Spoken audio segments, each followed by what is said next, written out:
Друзья, всем привет! Сейчас сезон простуд, и особенно вот если у вас затяжной кашель, который ничем не остановить. Также этот рецепт прекрасно подходит для детей. Я вам сегодня покажу, что нужно делать.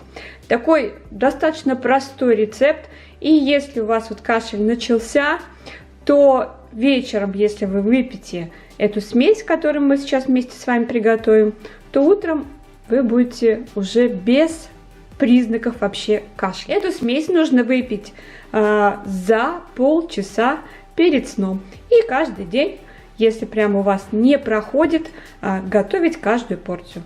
Так, здесь у меня 250 мл молока.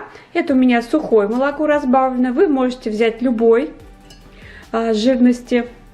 И также я в аптеке покупаю шалфей. Шалфей, он растет и в огородах у многих, можно купить у бабушек, то есть с ним проблем нет. Вот в таких пакетиках. Здесь 1 столовая ложка. И нам нужно всего 1 столовую ложку на 250 мл молока. Переливаю в кастрюльку с толстым дном и добавляю сюда 1 столовую ложку травы шалфея. Шалфей вообще очень хорошо работает от кашля, поэтому можно посмотреть еще какие-то советы, рецепты с использованием шалфея. Посмотрите, если вам интересно. И теперь ставим на огонь, доводим до кипения, проварим 5 минут и выключаем. Не забудьте сразу подписаться на канал и нажать на колокольчик, чтобы быть всегда в курсе новых интересных видео.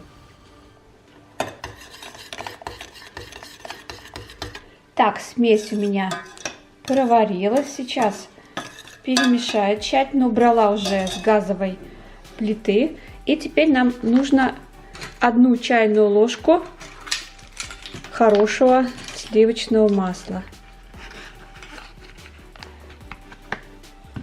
Добавляем смесь, пока она горячая, и тщательно перемешиваем.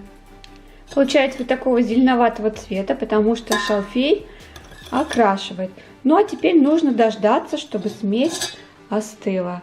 Настояла, сверху закрываю крышечкой и оставлю минут на 15. Друзья, смесь остыла. Теперь нужно будет это процедить.